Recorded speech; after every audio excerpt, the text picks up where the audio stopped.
बिस्मिल्लाहिर्रहमानिर्रहीम। उम्मीद है आप सब लोग खैरियत से होंगे। जैसे आपको पता है कि मैं एंग्जाइटीज़ के ऊपर जो है एक सीरीज़ ऑफ वीडियोस कर रहा हूँ। जैसे मैंने पिछली वीडियोस में बताया था कि एंग्जाइटीज़ की डिफरेंट टाइप्स हैं, और आज जो हम एंग्जाइटी की जो टाइप डिस्कस करने जा रहे हैं उसको हम जनरलाइज एंग्जाइटी डिसऑर्डर कहते हैं, या इसको कॉमनली गैड भी कहते हैं, GAD गैड। अब बेसिकली होता क्या है कि जैसे अगर आप थोड़ा सा नाम से देखें कि जनरलाइज एंग्जाइटी डिसऑर्डर, इसका मतलब होता है कि जिनको जनरलाइज एंग्जाइटी डिसऑर्डर या गैड होता है उनको जो एंग्जाइटी हो रही होती है बहुत सारे फैक्टर्स से हो रही होती है। यानी कि उनकी डेली लाइफ में उनको अपने काम से रिलेटेड भी एंग्जाइटी होती है, अपने रिलेशनशिप के हवाले से भी एंग्जाइटी हो रही होती है, अपने करियर के हवाले से भी एंग्जाइटी हो रही होती है, उनको अपनी कोई हेल्थ कंडीशन की वजह से भी एंग्जाइटी हो रही होती है। यानी उनकी कोई स्पेसिफिक रीज़न नहीं होती, यानी कि वो हर तरह के डिफरेंट तरह के फैक्टर से जो है वो एंग्जाइटी को परसीव कर रहे होते हैं। तो इसलिए ये थोड़ा सा बड़ा कॉम्प्लिकेटेड टाइप है एंग्जाइटी डिसऑर्डर्स में, और इसको ट्रीट भी बड़े एक इंटीग्रेटेड अप्रोच से ट्रीट किया जाए तो फिर इसका फ़ायदा होता है। अदरवाइज़ जो है ना, ये इसको केटर करना बड़ा मुश्किल हो जाता है, इसको अंडरस्टैंड करना बड़ा मुश्किल हो जाता है। तो अगर हम इसमें देखें कि जो गैड के लोग होते हैं जिनको जनरलाइज एंग्जाइटी डिसऑर्डर होता है, यूजली उनको सिम्टम्स वही एंग्जाइटी वाली ही होती हैं। यानी कि हार्ट बीट का तेज़ हो जाना, ब्रीदिंग का तेज़ हो जाना, या ट्रैवलिंग होना, या इवन पैनिक अटैक फील करना, या सही तरह बात ना कर पाना, पसीना आना, यानी कि सिम्टम्स तो एंग्जाइटी वाली ही होती हैं। लेकिन एंग्जाइटी वाली सिम्टम जो होती हैं वो डिफरेंट सिचुएशंस में हो रही होती हैं, डिफरेंट जिस तरह मैंने आपको बताया कि उनको एंग्जाइटी अपनी पर्सनल लाइफ से भी हो सकती है, अपने हेल्थ कोई बॉडी इमेज से भी हो रही है, किसी कॉलीग की वजह से भी हो रही है, जॉब से रिलेटेड एंग्जाइटी भी हो रही है, ठीक है, कोई ट्रामा है उससे रिलेटेड भी उनको एंग्जाइटी हो रही है। यानी कि इसकी कोई एक स्पेसिफिक रीज़न नहीं होती। और अगर आप इनकी वजूहात जानना चाहें कि जनरलाइज एंग्जाइटी डिसऑर्डर के पीछे जो है वो क्या रीज़न है, पहले तो मैं अक्सर ये बताता हूँ कि अभी तक न्यूरोसाइंस ये कहती है कि there is still no known cause for the anxiety. यानी कि कोई एक सॉलिड वजह नहीं है एंग्जाइटीज़ की, लेकिन डिफरेंट फैक्टर्स हैं जो रिसर्चर्स कहती हैं कि जिसकी वजह से एंग्जाइटी आपको हो सकती है। अब अगर हम गैड की बात करें तो गैड कैसे हो सकता है, इसमें सबसे इंपॉर्टेंट जो रोल प्ले करता है वो आपकी जेनेटिक्स है। अच्छा, जेनेटिक्स में मैं अक्सर फोकस कर चुका हूँ कि जेनेटिक्स का मतलब ये है कि अगर आपकी फैमिली में ये इशू है या एंग्जाइटी की कोई और टाइप भी है तो गैड होने के चांसेस आप में ज़्यादा होते हैं। तो इसका मतलब है कि आपके जीन्स के अंदर जो एंग्जाइटी के जो जीन्स हैं वो ट्रैवल कर रहे हैं। तो अगर आपकी फैमिली में कहीं है तो आपको ज़्यादा चांसेस हैं कंपैरेटिवली कि आपको जो है वो गैड हो जाए। दूसरा जो इम्पोर्टेंट फैक्टर है वो आपके ब्रेन केमिकल्स हैं। यानी कि अगर आपके ब्रेन में कुछ सर्टन केमिकल जिसे हम सेरोटोनिन कहते हैं, या गाबा एक होता है, गाबा एक न्यूरोट्रांसमीटर होता है जिसे हम गैमा एमाइनो ब्यूटारिक एसिड कहते हैं। ये भी एक न्यूरोट्रांसमीटर जो आपको रिलैक्सेशन देता है। अगर ये ज़्यादा हो तो ये आपको रिलैक्सेशन देता है। समटाइम क्या होता है कि आपकी बॉडी में सेरोटोनिन के साथ साथ गाबा भी डिस्टर्ब हो जाता है, डिसरेगुलेट हो जाता है, उसका बैलेंस नहीं रहता, जिसकी वजह से आप एंग्शियस फील करते हैं, आपको एंग्जाइटीज होती है। और इसके अलावा तीसरा जो इंपॉर्टेंट फैक्टर मैं अक्सर ऐड करता हूँ वो आपके इन्वायरमेंटल फैक्टर्स हैं। इन्वायरमेंटल फैक्टर में क्या होता है कि अगर आपको कोई ट्रामा है आपकी लाइफ में, कोई पास में कोई ट्रामेटिक इवेंट हुआ है, कोई रिलेशनशिप में आपका कोई प्रॉब्लम चल रहा है, या अगर आप क्रॉनिक स्ट्रेस में से गुजर रहे हैं, काफ़ी अरसे में आपकी लाइफ में कुछ स्ट्रेसर चल रहा है, तो ये इम्पॉर्टेंट वजह हो सकता है इन्वायरमेंटल फैक्टर में। ठीक है, फिर आपका प्रोफेशन मैटर करता है। आपका प्रोफेशन क्या है? यूजली वो लोग जो बड़े हाईली सेंसिटिव जॉब्स करते हैं जिसमें सिक्योरिटी रिलेटेड जॉब्स होती हैं, या जहाँ पे कैश फ्लो की जॉब, जिस तरह कैशियर्स होते हैं, ठीक है, अकाउंटेंट्स होते हैं, तो उनको बड़ी हर टाइम एक स्ट्रेस चल रहा होता है कि कहीं कोई कैश काउंट करते हुए कोई आप ज़्यादा काउंट ना कर लें या कम काउंट ना कर लें। तो ये एक बड़ा स्ट्रेस होता है जो कंटिन्यूसली जो कैशियर जो हैं वो फेस कर रहे होते हैं। अभी तो आप अगर बैंकों में देखें तो बहुत सारे बैंक्स के अंदर आपको मशीनें भी मिलती हैं, यानी कि मशीन जो है वो काउंट कर रही होती है, तो कहीं तक वो कोई आसानी होगी। लेकिन अदरवाइज़ ये बड़ा चैलेंजिंग जॉब होता है कि आपने कैश को करेक्ट काउंट करना। और जो लोग बैंक में जॉब करने वाले फ्रेंड्स मेरे सुन रहे हैं, वो इस बात से यकीन करेंगे कि अक्सर उनको समटाइम गलत काउंटिंग की वजह से उनको पेनल्टीज भी पड़ जाती है, क्योंकि एक नोट जो है वो आपने किसी को ज़्यादा दे दिया तो समटाइम वो आपसे ही काटा जाता है, क्योंकि आपने बैंक का जो बैलेंस है शाम को क्लोजिंग आपने प्रॉपर करनी होती। तो इस तरह हाईली सेंसिटिव जॉब्स भी एक फैक्टर होता है कि आपको ये हो सकता है। फिर एक और फैक्टर होता है कि कुछ आपके ब्रेन स्ट्रक्चर्स होते हैं जिनका एंग्जाइटी के साथ बहुत बहुत क्लोज लिंक होता है। उसमें मैं स्पेसिफिकली बात करता हूँ, 3 इंपॉर्टेंट ब्रेन एरियाज होते हैं। एक आपका ब्रेन एरिया हिप्पोकैम्पस होता है, एक अमेगडाला होता है और तीसरा प्रीफ्रंटल कॉर्टेक्स होता है। ये 3 ब्रेन एरियाज होते हैं, ये एंग्जाइटी के साथ डायरेक्ट लिंक होता है। यानी कि अमेगडाला तो वैसे ही अगर एक्टिव हो जाए तो क्या होता है कि आप एक इमरजेंसी स्टेट में चले जाते हैं, जिसके अंदर क्या होता है आप एंशियस फील करते हैं, हार्ट बीट तेज़ हो जाती है।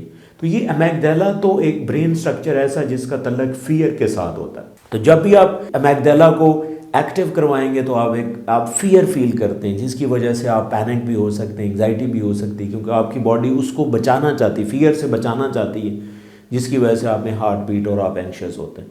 फिर इंपॉर्टेंट ब्रेन एरिया जिसे हम हिप्पोकैम्पस कहते हैं। अब हिप्पोकैम्पस अमेगडाला की वजह से इफेक्ट होता है। जब आप एमरजेंसी सिचुएशन में होते हैं, फियर की सिचुएशन में होते हैं, तो उस टाइम मेमोरी फॉर्मेशन नहीं होती, आपकी मेमोरी नहीं बनती। यानी कि एंग्शियस स्टेट के अंदर आप इवन मेमोराइज भी नहीं कर पा रहे होते। आपको कोई, अक्सर आपने देखा होगा जब आप कोई एमरजेंसी सिचुएशन में होते हैं ना, आपको कोई काम की चीज़ याद नहीं आती कि ये भी हो सकता है, क्योंकि आपका जो हिप्पोकैम्पस है वो डिस्टर्ब हो रहा होता है अमेगडाला की एक्टिवेशन से।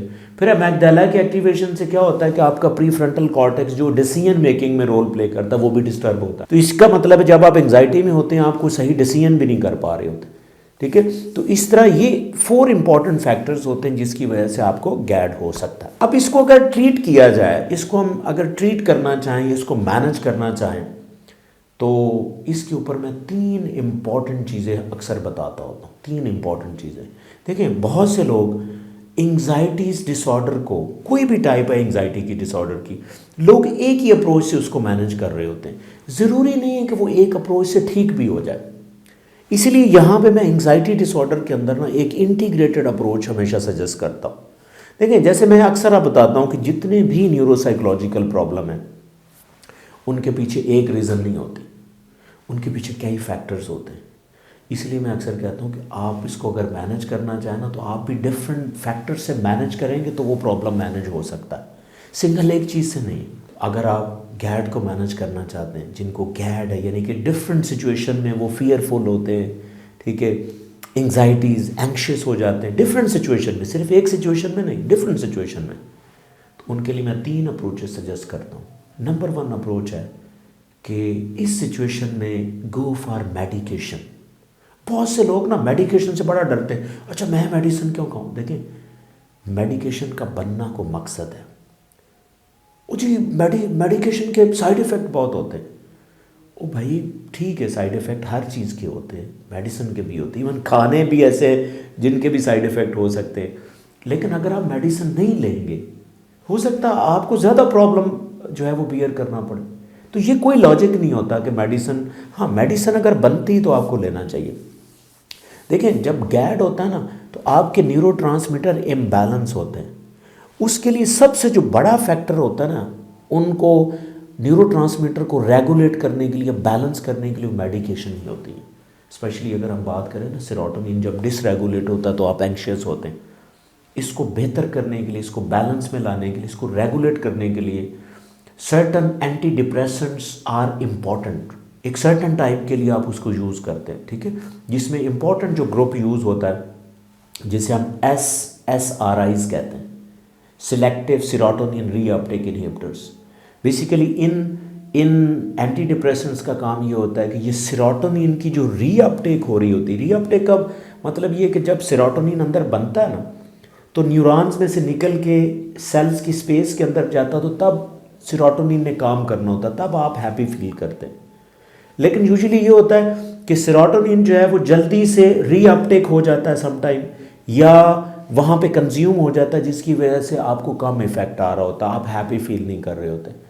तो ये जो ड्रग्स हैं ये क्या काम करती हैं कि सेरोटोनिन को वहाँ पे स्टे करवाती हैं, ताकि वो ज़्यादा देर रहे सेरोटोनिन और आप अच्छा फील करते रहें। तो मेडिकेशन, ज़ाहिर है आप एक साइकेट्रिस्ट की कंसल्टेशन के साथ आप मेडिसिन जो है वो यूज़ कर सकते हैं। आप उनसे जाके कंसल्ट करें, और ज़ाहिर है जब साइकेट्रिस्ट ये समझ रहा होता है कि मेडिकेशन की ज़रूरत है, वो ऑब्वियसली प्रिस्क्राइब करते हैं।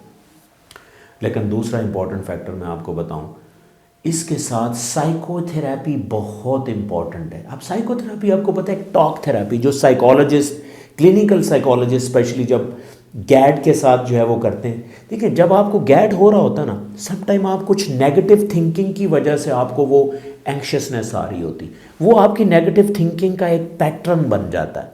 तो साइकोलॉजिस्ट क्या करते हैं, एक सर्टन वे में आपसे कम्युनिकेट करते हैं स्ट्रेटजीज़ के साथ, और उसमें डिफरेंट साइकोलॉजिकल इंटरवेंशन यूज़ हो रही होती हैं, जिसमें सबसे इंपॉर्टेंट मैं अक्सर जिक्र करता हूँ CBT जिसे कहते हैं, कॉग्निटिव बिहेवियर थेरेपी। अब वो क्या करती है कि जो आपकी थॉट्स, साइकोलॉजिस्ट उसको अंडरस्टैंड करता है कि आपकी थॉट्स कौन सी हैं, कौन सी नेगेटिव थॉट हैं जिसकी वजह से आपको ये प्रॉब्लम हो रहा है। साइकोलॉजिस्ट उन थॉट्स की डायरेक्शन को चेंज करता है, उनको रीफ्रेम करता है। रीफ्रेमिंग इवन टेक्निक भी वो यूज़ करते हैं, जिसकी वजह से आपकी जो पॉजिटिव थॉट्स हैं वो जनरेट होना शुरू हो जाती हैं, और आपकी ब्रेन के अंदर पॉजिटिव पाथवे बन जाता है पॉजिटिव चीज़ों का, जिससे आप अच्छा फील करना शुरू कर देते हैं। ज़ाहिर जब उसके साथ ज़्यादा सेशंस करते हैं तो वो एक नया पाथवे जो आप चाह रहे होते हैं वो बनना शुरू हो जाता है, जिसकी वजह से आप बेहतर फील कर सकते हैं। और इसके अलावा मैं अक्सर जिक्र करता हूँ कि जो लोग एंग्जाइटी प्रोन हैं, या जो फैमिलीज़ एंग्जाइटी प्रोन हैं, जिनको पता है, फैमिलीज़ को पता होता है कि लाइक हम एंग्शियस हैं, या आप अगर जो सुन रहे हैं, तो इसके लिए मैं आपको एक मैनेजमेंट स्ट्रैटेजीज़ भी बताता हूँ और प्रिवेंशन के तौर भी बताता हूँ। जी, तीसरा इंपॉर्टेंट फैक्टर जो मैं अक्सर जिक्र करता हूँ कि अगर आप एंग्जाइटी से बचना चाहते हैं, आप सोशलाइजेशन को प्रमोट करें, क्योंकि जब आप सोशलाइज करें, और सोशलाइजेशन भी आपने किन से करनी है, ऐसे लोगों से करनी है जो एंग्शियस ना हो, एंग्जाइटी प्रोन ना हो, रिलैक्स हो, हैप्पी हो। उससे क्या होता है, वैसे भी जब आप सोशलाइज करते हैं तो आपकी बॉडी से, आपके ब्रेन से ऑक्सीटोसिन रिलीज होता है, जो लव हार्मोन है, जो आपको रिलैक्स करता है, हैप्पी करता है। फिर जब आप हैप्पी लोगों से इंटरेक्ट करते हैं तो आपके पास, आपके ब्रेन में मिरर न्यूरॉन्स होते हैं जो अगले की हैप्पीनेस को अपने अंदर कॉपी कर लेते हैं, तो यूजुअली आप भी हैप्पी रहना शुरू हो जाते हैं। तो अगर आप चाहते हैं कि एंग्जाइटी से आप बचना चाहते हैं फ्यूचर में, या अभी भी आप ये फील कर रहे हैं, तो सोशलाइजेशन शुरू कर दें। मैं आपसे गारंटी करता हूँ कि आपको 30 से 40% जो इफ़ेक्ट है वो सिर्फ सोशलाइजेशन से नज़र आएगा। बाकी आप मेडिकेशन का थोड़ा सा इस्तेमाल करें, साथ में आप साइकोथेरेपी का इस्तेमाल करें। तो इसी तरह कभी भी न्यूरोसाइकोलॉजिकल इश्यूज़ में एक चीज़ काम नहीं आती, ये आप नोट कर लें प्लीज़। आपको एक इंटीग्रेटेड अप्रोच चाहिए होती।